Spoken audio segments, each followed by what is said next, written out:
Hello friends, तो आगे हम हमारे analysis and interpretation of financial statement के कुछ वीडियो नंबर 2 में, जो कि इसमें हम प्रैक्टिकल सम स्टार्ट करेंगे। फर्स्ट वीडियो में हमने इंट्रोडक्शन डिस्कस किया था। हाँ, वो इंट्रोडक्शन जिसने न देखा हो जाके हमारे चैनल पे जाके जरूर देखो, क्योंकि इंट्रोडक्शन के बिना आप सम आगे समझेगा नहीं। हाँ, और सब्जेक्ट में तो मैं बोल दिया आपको कि हाँ, इंट्रोडक्शन बहुत जरूर रहता है, बहुत बेसिक रहता है। अगर आप इंट्रोडक्शन समझ गया तो आपको 70-75% समझ जाएगा। बट ये चैप्टर का सीन ये है ना कि अगर इंट्रोडक्शन नहीं देखा है ना तो आपको कुछ भी नहीं आएगा। मतलब सम का 1% जो छापना रहता है नहीं आएगा, क्योंकि अगर सम में पूरा हमने इंट्रोडक्शन में डिस्कस कर लिया है कि कैसे चैप्टर में आएगा, उसका परफॉर्मा क्या है, क्यों आता है, उसका मतलब क्यों, कहीं और क्यों नहीं आता है कि नहीं पूरा। इसलिए मैं बार बार आपको बोलूँगा कि जाके जरूर इंट्रोडक्शन देखो। और चैप्टर का इंट्रोडक्शन जरूर रहता है, वो 70-75 डिपेंड होता है, लेकिन इसका पूरा का पूरा इंट्रोडक्शन पे डिपेंड है। अगर इंट्रोडक्शन आ गया ना तो पूरा चैप्टर आ गया। इसकी वजह से वही मैं इसलिए बार बार बोल रहा हूँ, क्योंकि इंट्रोडक्शन में मैंने डिस्कस किया था बैलेंस शीट का वर्टिकल फॉर्म। उसमें पूरा क्या क्या रहता है, 2 पेज का रहता है वो पूरा। और अंदर असेट और लायबिलिटीज रहता है। लायबिलिटीज के नीचे जैसे खत्म हुआ वैसे असेट भी आ जाएगा, वर्टिकल है ना, इसकी वजह से। अभी तक हमने बैलेंस शीट किया था तो वो साइड बाय साइड किया था, क्रेडिट में लायबिलिटी और असेट डेबिट में लिखते थे। बट एक बार वर्टिकल फॉर्म में बनाना बैलेंस शीट, तो यही सब नया है। तो हमने पहले पूरा डिस्कस कर चुके हैं फर्स्ट वीडियो में। अब हम सम पे जाएंगे, जो कि हमारा क्वेश्चन नंबर 1 है। बहुत इजी सम है। अगर फर्स्ट वीडियो नहीं देखा है तो बहुत हार्ड सम है। फर्स्ट वीडियो देख लिया है, समझ गया है, तो फिर आपको बहुत इजी सम, एकदम हलवा। क्वेश्चन नंबर 1 हमारा स्टार्ट करना है। बस देखना है, समझना है, छाप देना है, कुछ भी नहीं, दिमाग नहीं लगाना है कि नहीं, क्योंकि आप फर्स्ट वीडियो देख के आ चुके हैं, मेरे को पता है। उसके बाद question number 1, following is the summary balance sheet of Abhijit limited. मतलब यहाँ पे लिख देंगे हम ऊपर vertical balance sheet of Abhijit limited. Abhijit है कि नहीं, 31 मार्च 2014। लाइबिलिटीज में क्या क्या दिए, equity share capital. Equity share और कैपिटल कहाँ पे आएगा, सोर्सेज ऑफ फंड में ऊपर ही आ जाएगा। फर्स्ट वीडियो जिसने देखा उसको पता रहेगा, मैं पहले बोल दिया हूँ, मेरा कोई बात मैं पहले से बोल रहा हूँ, इंट्रोडक्शन जरूर देखो आप। 10 प्रेफरेंस शेयर कैपिटल।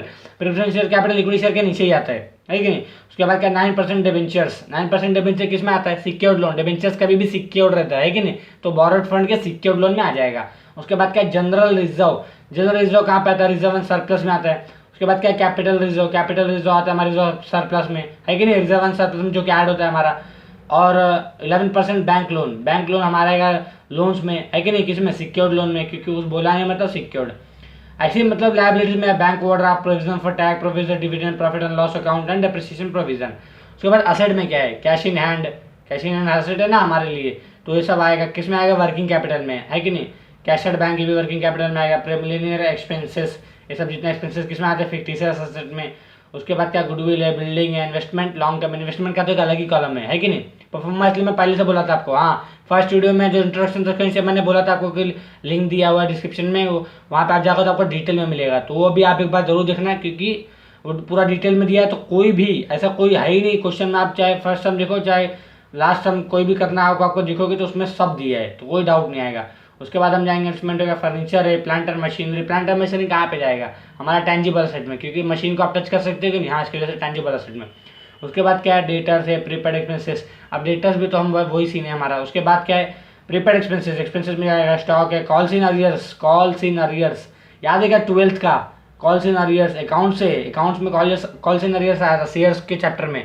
शेयर्स में कॉल्स इन अरियर्स बोलते किसको है, अगर कोई शेयर का वैल्यू रहता है उसको पेमेंट करना था ना। अगर हमने शेयर परचेस किया कोई कंपनी का, तो हम लोग ने उसका पार्ट पेमेंट करना पड़ता है। तो मतलब कंपनी देती है ना कि इतना इतना शेयर है आपका सर और इतना अमाउंट है, बट इसको पार्ट पेमेंट करना पड़ेगा आपको, मतलब 3 बार में पेमेंट करना पड़ेगा। तो कुछ तो नाम रहता था, आपको 11th में पढ़ा था तो इतना याद नहीं है। तो फिर फर्स्ट और सेकंड का कुछ तो रहता था, लेकिन लास्ट कॉल्स इन अरियर्स बोलते थे। मतलब कि जो तीनों डिवाइड करते ना पार्टिसिपेट, उसको कॉल्स इन अरियर्स बोलते थे। मतलब जो शेयर्स का अमाउंट देते थे तो उसको कॉल सेंटर बोलते। तो ये असेट में दिया है कि नहीं, तो हमारे लिए फायदा है। तो फिर ये कहाँ पे आएगा, कैपिटल के अंदर आएगा, है कि नहीं, कैपिटल से रिलेटेड है। उसके बाद क्या है, commission on issue of share 15,000, ये भी हमारा कहाँ पे आएगा सब देखेंगे। मैं इसलिए ज़्यादा अच्छे से इसमें एक्सप्लेन नहीं कर रहा क्वेश्चन में, क्योंकि जब सम करेंगे ना तब ज़्यादा अच्छे से समझाने में अच्छा भी लगेगा और आपको समझेगा भी। अभी तो बस मुंह से बोलना रहता है, अकाउंट्स में यही है, मुंह से बोलना भी बहुत जरूरी है, लेकिन सम करते टाइम जो एक्सप्लेनेशन है बहुत जरूरी रहता है। तो हम हमारा सम स्टेप बाय स्टेप स्टार्ट करते हैं। पहले मैंने यहाँ पे कुछ लिखा नहीं है, इसलिए लिखा है क्योंकि हमारा फर्स्ट वीडियो तो हमने पूरा, नहीं तो परफॉर्मा तो मैंने पहले वीडियो में बता दिया आपका, परफॉर्मा तो सेम ही है, उसमें बस 2-4 चीज़ नया रहेगा, नहीं रहेगा तो ब्लैंक कर देंगे, है कि नहीं। इसकी वजह से स्टार्ट करेंगे हम। हमारे पहले क्या लिखा रहता है वहाँ, याद होगा आपको, फर्स्ट वीडियो में हमारा सोर्सेस ऑफ फंड्स, है कि नहीं, sources of funds. Sources of fund, sources of fund मतलब पैसा आना, एप्लीकेशन ऑफ फंड मतलब जाना, कहीं खर्चा करना। सोर्सेज ऑफ फंड क्या है हमारे लिए, सोर्सेज ऑफ फंड है हमारे, पहले क्या रहेगा, कैपिटल, है कि नहीं। मैं इसलिए बोला परफॉर्मा याद रहेगा तो ही समझेगा, नहीं तो कुछ भी नहीं समझेगा। अब क्वेश्चन में पहला क्या, इक्विटी शेयर कैपिटल, वैसे भी कैपिटल में इक्विटी शेयर कैपिटल ही पहले आता है कि नहीं। इक्विटी शेयर कैपिटल, आप बोलोगे 3 कॉलम क्यों बनाए, ये भी मैंने बोला था फर्स्ट वीडियो में, पर फिर बता देता हूँ। इनर आउटर रहता है 2 कॉलम, थर्ड कॉलम बनाना पड़ता है, ये रूल है, इसका कोई डाउट नहीं। बनाना है तो बनाना है। Equity share capital, equity share capital का अमाउंट कितना, 3,90,000 है कि नहीं, 3,90,000 रुपीज़, ये हो गया हमारा। उसके बाद इक्विटी शेयर कैपिटल के बाद क्या रहेगा, 10% प्रेफरेंस शेयर। 10% प्रेफरेंस शेयर भी कैपिटल ही है ना, तो यहीं पे आएगा, बट एक लाइन छोड़ देंगे, क्यों छोड़ेंगे मैं अभी बताता हूँ आपको। 10% प्रेफरेंस शेयर कैपिटल है कि नहीं। 10% प्रेफरेंस कितना है, 2 लाख रुपीज़, तो हम यहाँ पे लिख देंगे 2 लाख रुपीज़, है कि नहीं। उसके बाद 10% के बाद क्या, 9% डिवेंचर, है कि नहीं। 9% डिवेंचर कहाँ पे आता है, बोरोड फंड्स में, जो कि सिक्योर्ड लोन है, अनसिक्योर्ड नहीं है। तो फिर हम बोरोड फंड थोड़ा सा लाइन छोड़ देंगे, यहाँ पे हल्का सा छोड़ देंगे लाइन, और उसके बाद यहाँ पे नीचे लिख देंगे, क्या लिखेंगे, बोरोड फंड्स, है कि नहीं। बोरोड फंड्स के अंदर आता है। अभी आप बोलोगे समझ नहीं रहा है, इसलिए बोल रहा हूँ बार बार, फर्स्ट वीडियो नहीं देखोगे ना तो यहाँ का 1% नहीं समझेगा।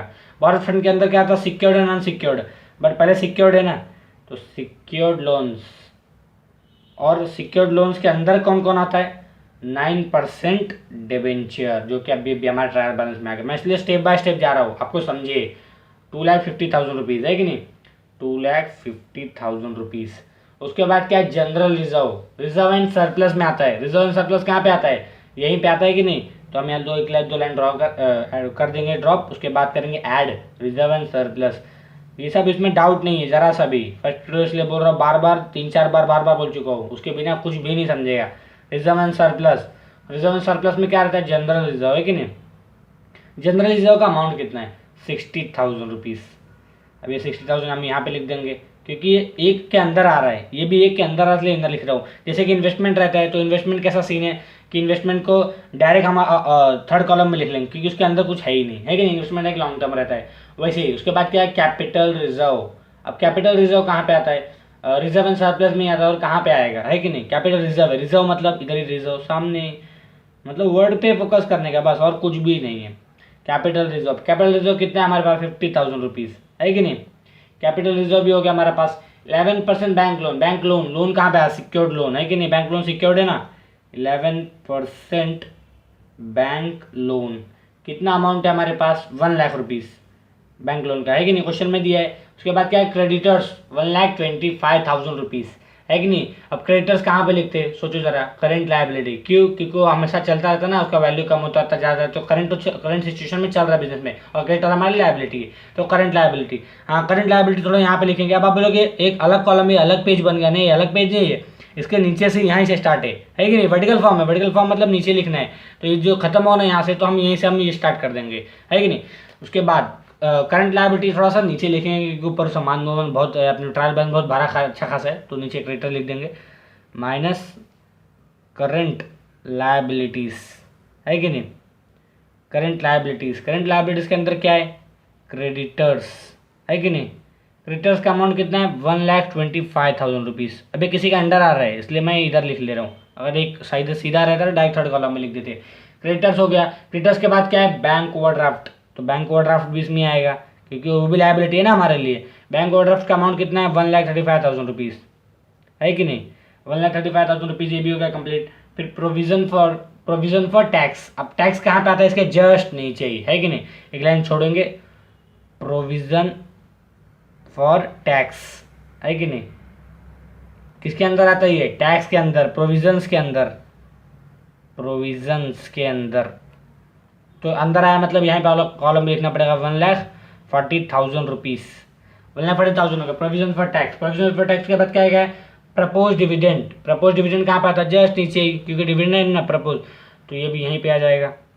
इसलिए मैंने बोल रहा हूँ, और जिसने फर्स्ट वीडियो नहीं देखा है फिर भी देखते जा रहा है इतना, तो फिर कुछ नहीं समझेगा आपको।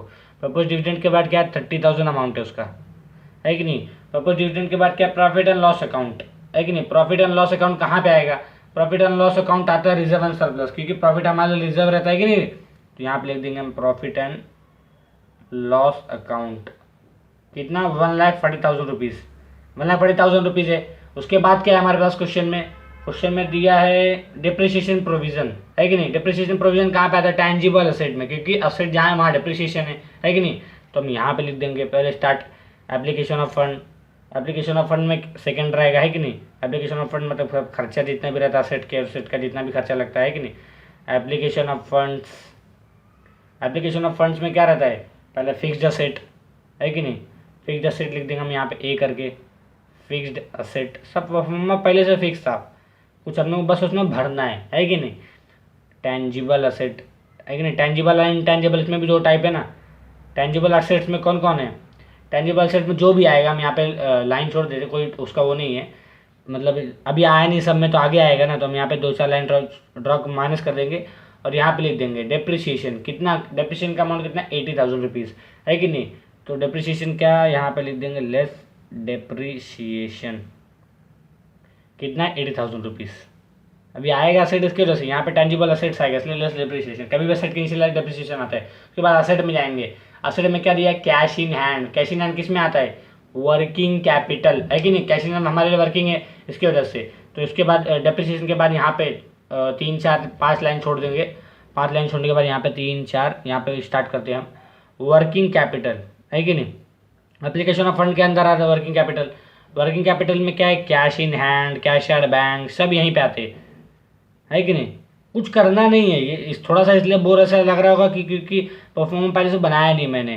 Cash at bank, cash in bank, है कि नहीं। कैश इन का कितना है, 50,000 रुपीज़, 15,000 रुपीज़। और कैश एट बैंक का कितना है, 90,000 रुपीज़। ये हो गया हमारा। उस कैश एट बैंक के बाद प्रिलिमिनरी एक्सपेंसेस, है कि नहीं। ये किस में आता है, फिक्टिशियस असेट में आता है, जो कि हमारा लॉस रहता है। एक तो एक्सपेंसेस भी तो लॉस है ना हमारा। फिक्टिशियस असेट कहाँ आता है, रिजर्व के जस्ट नीचे। और कभी भी माइनस होता है, क्यों माइनस होता है, ये क्यों सोचा, एक्सपेंसेस है ना हमारे लिए। तो फिक्टिशियस असेट, है कि नहीं, हमारे लिए लॉस होता है। मैं आपको लिख देता हूँ यहाँ पे लॉस, लॉस कभी भी माइनस होता है, इसकी वजह से ये लेस है। लेस होने के बाद यहाँ पे आएगा क्या, प्रीलिमिनरी एक्सपेंसेस। प्रीलिमिनरी एक्सपेंसेस कितना अमाउंट, कितना प्रीलिमिनरी एक्सपेंसेस का, 20,000 रुपीज़। किसी का अंडर इसलिए फर्स्ट कॉलम लिखना पड़ रहा है। उसके बाद क्या है, गुडविल है। गुडविल 1 लाख रुपीज़ का है। अब गुडविल किस में आता है, गुडविल आपको फिक्टिशियस एसेट में भी नहीं आएगा, तो फिर एप्लीकेशन ऑफ फंड में नहीं, इंटेंजिबल। अब गुडविल टेंजिबल है या फिर इंटेंजिबल, गुडविल इज्जत है कि नहीं बिजनेस की, तो इज्जत आपको कोई छू सकते हो आप नहीं ना, टेंजिबल तो है नहीं, तो इंटेंजिबल होगा, है कि नहीं। अब वही ऑप्शन बचा लास्ट। तो फिर डेप्रिसिएशन के नीचे, क्योंकि यहाँ टेंजिबल लिखिए तो हम यहाँ इंटेंजिबल लिखेंगे, इंटेंजिबल असेट्स। इंटेंजिबल असेट्स में बस एक ही है गुडविल, तो उसको गुडविल हम यहाँ पे लिख लेंगे। गुडविल का अमाउंट कितना है, 1 लाख रुपीज़। अब ये एक ही है तो उसकी वजह से डायरेक्ट यहाँ पे लिखते हैं, है कि नहीं। 1 लाख रुपीज़ यहाँ पे लिख लेंगे। उसके बाद गुडविल के बाद क्या है, बिल्डिंग। बिल्डिंग क्या है हमारे लिए, टेंजिबल असेट। तो आ रहा है कि नहीं यहाँ पे, बिल्डिंग कितना है, 3 लाख रुपीज़ का। किसी के अंडर और भी बहुत कुछ आएगा, इसलिए इधर लिखना पड़ रहा है हमको। बिल्डिंग के बाद क्या, इन्वेस्टमेंट लॉन्ग टर्म। इन्वेस्टमेंट बस अकेले आता है कि नहीं। गुडविल के नीचे लिख देंगे हम इन्वेस्टमेंट। इन्वेस्टमेंट का एक अलग ही टॉपिक है, इसकी वजह से अच्छे से इन्वेस्टमेंट लिख देंगे। इन्वेस्टमेंट में क्या है, लॉन्ग टर्म, है कि नहीं। इन्वेस्टमेंट के यहाँ ब्रैकेट में लिखता हूँ मैं लॉन्ग टर्म, क्योंकि क्वेश्चन में लिखा है लॉन्ग टर्म। इन्वेस्टमेंट का लॉन्ग टर्म कोई भी अंदर कोई आएगा ही नहीं, डायरेक्ट थर्ड कॉलम में लिख देंगे हम, है कि नहीं। अगर उसके अंडर कोई आए तो ठीक है, सबको ऐड आउट करके बाहर करोगे, बट एक किए तो डायरेक्ट बाहर कर देने का। इन्वेस्टमेंट का और क्या, फर्नीचर। फर्नीचर क्या हमारे लिए, टेंजिबल है कि इंटेंजिबल, टेंजिबल। तो फर्नीचर का अमाउंट लिख देंगे यहाँ पे। फर्नीचर कितना है, 2,50,000 रुपीज़, है कि नहीं। फर्नीचर भी हो गया हमारा। उसके बाद क्या, plant and machinery 3 lakh rupees का। तो 3 लाख, मशीनरी भी हमारे लिए टेंजिबल है। मशीनरी कितना, 3 लाख रुपीज़ का, है कि नहीं। 3 लाख रुपीज़ का भी हो गया। उसके बाद क्या है, टोटल करो अगर आप तो कितना मिलेगा, 3 2 5 3 8,50,000 रुपीज़। 8,50,000 रुपीज़, है कि नहीं। 8,50,000 माइनस 80,000 कितना होगा, 7,70,000 रुपीज़, है कि नहीं। ये कर दिया हमने। उसके बाद क्या है, और कुछ है क्या, हाँ डेटर्स है। डेटर्स 1,50,000, बट डेटर्स कहाँ पे आता है, वर्किंग कैपिटल में। तो हम यहाँ पे लिख देंगे डेटर्स, क्योंकि डेटर्स का भी वैल्यू चेंजेस होता रहता है ना। 1,50,000 रुपीज़, है कि नहीं। डेटर्स का भी अमाउंट हो गया। उसके बाद क्या है, prepaid expenses 50,000 rupees. Prepaid expenses कहाँ पे आएगा, वर्किंग कैपिटल में, क्योंकि एक्सपेंसेस पे करना पड़ता है बीच बीच में बहुत, है कि नहीं। जो वर्किंग रहता है वर्किंग है वो, और क्यों आता है मैं फर्स्ट वीडियो में पूरा डिस्कस कर चुका हूँ, और लंबा टॉपिक है। उसके बाद क्या है, वो इस प्रीपेड एक्सपेंसेस का क्या है हमारा 50,000 रुपीज़, तो हम इसको भी 50,000 रुपये लिख देंगे। उसके बाद क्या है, स्टॉक 2 लाख रुपीज़ का, है कि नहीं। स्टॉक भी यहीं आएगा वर्किंग कैपिटल में, क्योंकि उसका भी जो चेंजेस होता रहता है।